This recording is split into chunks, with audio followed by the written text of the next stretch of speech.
Baik, sudah siap? Baik, Assalamualaikum warahmatullahi wabarakatuh. Selamat sore rekan-rekan semuanya. Terima kasih telah hadir pada sore hari ini. Sebagaimana tadi kami sudah sampaikan ya, hari ini kami rencana akan menyampaikan perkembangan perkara. Ada 3 perkara ya. Dan sore hari ini karena nanti mengingat waktu, kita satu dulu terkait dengan dugaan korupsi di Perum Jasa Tirta 2 tahun 2017.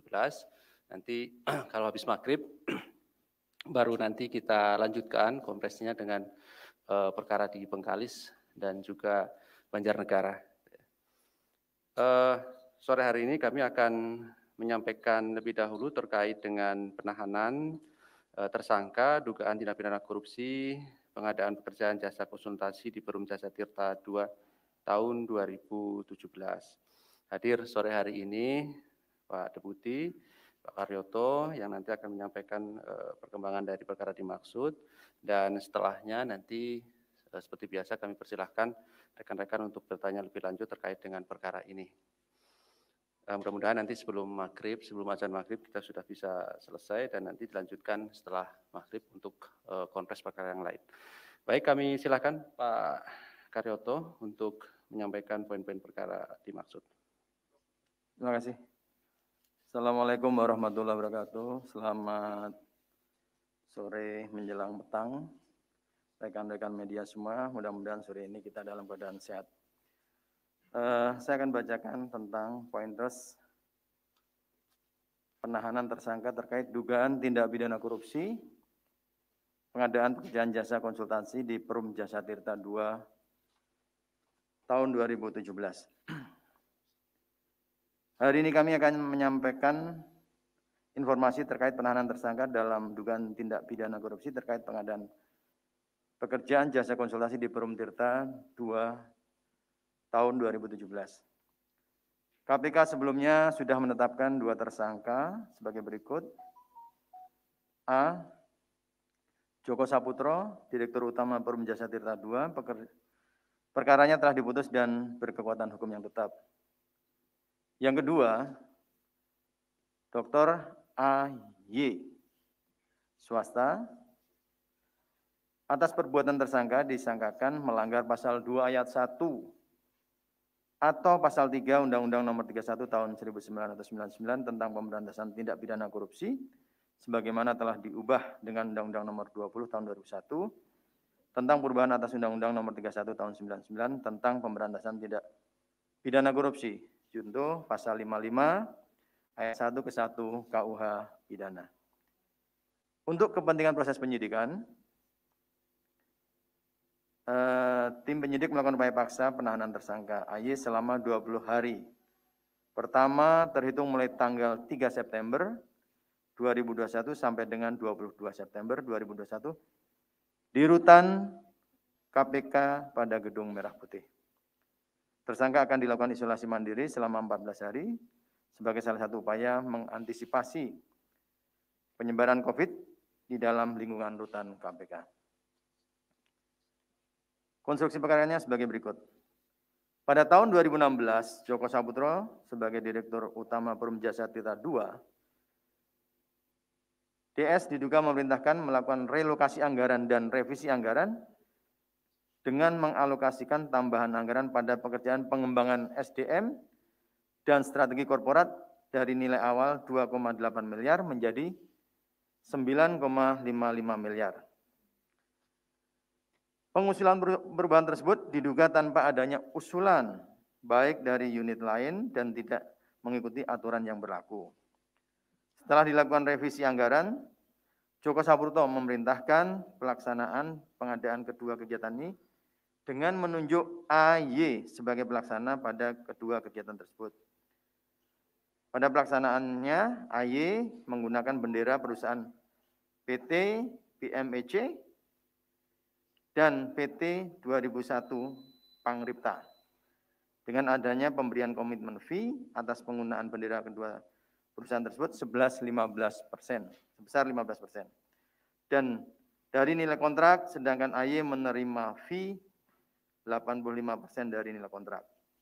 Selain itu, diduga pula adanya pencantuman nama para ahli dalam kontrak pekerjaan hanya dipinjam dan dimasukkan ke dalam dokumen penawaran PT BMEC dan PT 2001 Pangripta sebagai formalitas untuk memenuhi administrasi lelang dan pelaksanaan lelang direkayasa demikian rupa dengan formalitas penanggalan berbagai dokumen administrasi lelang disusun secara backdate.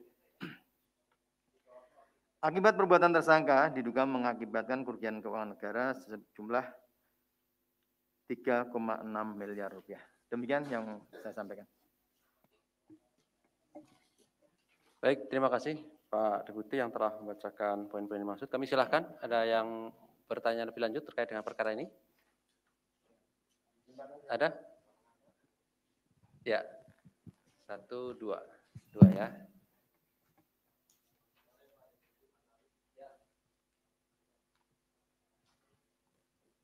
Ini aku mau nanya aja soal penahanan di waktu sekarang, kenapa membutuhkan waktu 2 tahun ya? Kan dia ini ditetapkan pada Desember 2018. Itu alasannya kenapa? Itu aja sih. Terima kasih.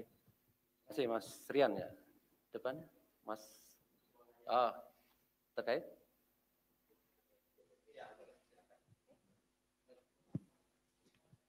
Pak Deputi mau tanya soal total keseluruhan pekerjaannya berapa Pak? Kan perubahan anggarannya kan dimintanya kan 9,55 miliar. Nah, total keseluruhannya berapa? Terus komitmen fee-nya sebesar 15% itu angkanya berapa Pak? Tadi nggak disebutin ya. Itu aja sih Pak.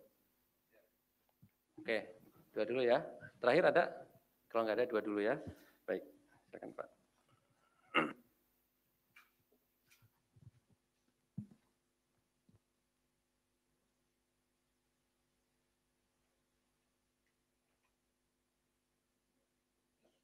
Dua dulu aja Pak. Iya. Baik, yang pertama kenapa penahanannya begitu lama Pak? Ini penetapan tadi kan 2018. Ya. Nah, ini tadi sebelum saya ke sini pasti ditanya kenapa lama sekali. 2018, 19, 20. Ini sebenarnya lebih tidak lama dari RJ Lino kan gitu. Ya, kembali dari dulu saya ungkapkan bahwa overload dari kasus-kasus yang ada yang carry over dari tahun 2018, 19, 20 ini memang menumpuk dan kami kemarin menyampaikan kami berupaya semaksimal mungkin untuk segera menyelesaikan kasus-kasus yang carry over ini. Carry over ini bukan hanya carry over tahun 2020, 2019 juga ada, 2018 juga ada. Nah, ini salah satunya carry over yang di tahun 2018. Saya rasa rekan-rekan semua juga paham bahwa memang saya katakan dalam satu waktu, kalau kita mengerjakan yang 1 tahun aja nggak akan selesai. Ya, nggak akan selesai, apalagi kemarin ada pandemi yang begitu, memberikan batasan-batasan kepada kita semua, baik orang-orang yang dipanggil maupun orang-orang yang memanggil. Ya kita tahu ketika kemarin PPKM begitu ketatnya, jangankan masyarakat kita sendiri yang aparat juga masih sangat perlu hati-hati dan waspada. Karena kalau kita kena ya lumayan dampaknya. Ya seperti saya yang sudah kena 2 kali ya cukup mengkhawatirkan kan gitu. Mungkin itu yang pertama. Jadi sebenarnya kendala ini kendala yang klasik lah, yang memang sekarang sedang kita benahi. Nah ini semua penyidik sekarang sedang ngebut, ya. Tidak ada istilahnya ketertinggalan kemarin. Sebenarnya kalau penyidik itu WFH itu nggak ada. Kalau WFH ya nggak ada kerjaannya. Paling WFH itu Sabtu Minggu aja mereka menyelesaikan resume atau membaca berita acara. Mungkin itu yang pertama.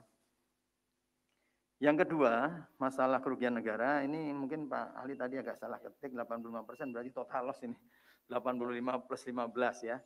Tadi saya tanyakan kepada penyidiknya, ini kasus lama, kerugian negaranya sekitar 3 miliar lebih. Ya hampir 4 miliar, misalnya 4 miliar dari hampir 40%. Ya, 40%, karena sudah diambil untuk fee saja udah 15%. Nah mungkin para penyedia jasanya ini mengambil 25 sekian persen. Tapi saya nggak tahu ini apa menurut KN-nya berapa total atau gimana? Ya, izin menambahkan Pak. Baik. Jadi kalau diduga total pekerjaan ini kan 5,5 miliar Pak. Nah, dari situ kemudian ada diduga tadi 85% ditransfer ke tersangka dan 15% untuk PT BMC dan PT 2001 Pangripta. Jadi kemudian diduga tersangka ini menerima keuntungan sekurang-kurangnya 3,6 miliar tadi sebagai kerugian negaranya Pak. Gitu ya. Oke.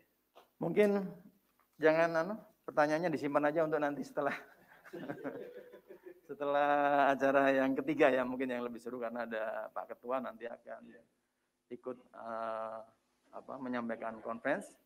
Mana ya? Sepakat ya? Disimpan dulu pertanyaannya. Jangan sekarang. Terima kasih. Baik, terima kasih Pak Deputi. Terima kasih rekan-rekan semuanya. Sampai ketemu nanti setelah maghrib. Terima kasih. Assalamualaikum warahmatullahi wabarakatuh.